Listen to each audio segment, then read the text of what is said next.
오늘 우리가 읽어야 할 말씀은 마가복음 14장입니다. 핵심 구절은 64절과 65절입니다. 그 신성모독하는 말을 너희가 들었도다. 너희는 어떻게 생각하느냐 하니 그들이 다 예수를 사형에 해당한 자로 정죄하고 어떤 사람은 그에게 침을 뱉으며 그의 얼굴을 가리고 주먹으로 치며 이르되 선지자 노릇을 하라 하고 하인들은 손바닥으로 치더라. 아멘. 사람들은 사람들마다 주어진 운명이 있다고 말합니다. 그것을 팔자라고 표현하기도 합니다. 각자에게 주어진 운명 또는 팔자라는 것이 있어서 그 운명대로 살고 인정하는 것이 옳다고 말합니다.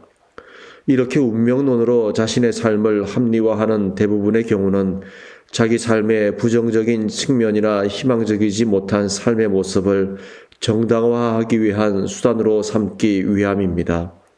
다시 말해서 자기가 이렇게 사는 것은 자기 책임이 아니라 이미 정해진 것이기 때문에 자기는 아무런 책임이 없다는 것을 주장하기 위한 책임 회피용 논리로 이해가 됩니다.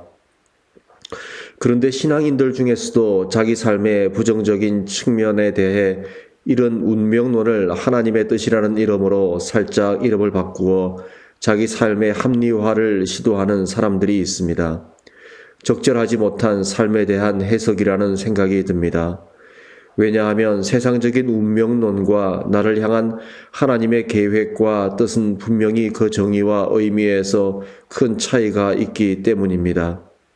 세상적인 운명론은 주어진 상황과 환경에 대해 수동적인 받아들임이면서 동시에 환경의 지배에 어쩔 수 없이 자신을 맡기는 삶이지만 하나님의 뜻과 계획 아래에 있는 삶은 주어진 상황과 환경을 하나님과 함께 극복하는 삶이기 때문입니다. 다시 말해 운명론이 수동적인 삶의 태도라면 하나님의 뜻과 계획 아래에서의 삶은 능동적인 삶의 태도이기 때문입니다. 오늘 말씀 속에 예수님께서 이러한 삶의 태도를 보여주십니다. 십자가의 고난과 죽음이라는 하나님의 뜻과 계획에 대해 어쩔 수 없이 수용하는 운명론적인 태도가 아니라 스스로 십자가를 향해 나아가는 능동적인 삶의 태도를 보여주십니다. 다시 말해 십자가의 운명이 아니라 십자가를 딛고 일어서기 위해 전진하는 삶을 보여주십니다. 우리에게 무엇을 교훈합니까? 신앙인의 삶은 주어진 운명으로 사는 삶이 아니라 그것을 극복하는 적극적인 삶의 태도로 사는 삶임을 교훈합니다. 왜냐하면 우리에게는 우리의 힘과 능력이 되시는 하나님이 계시기 때문입니다. 우리를 향한 하나님의 계획이 분명하기 때문입니다.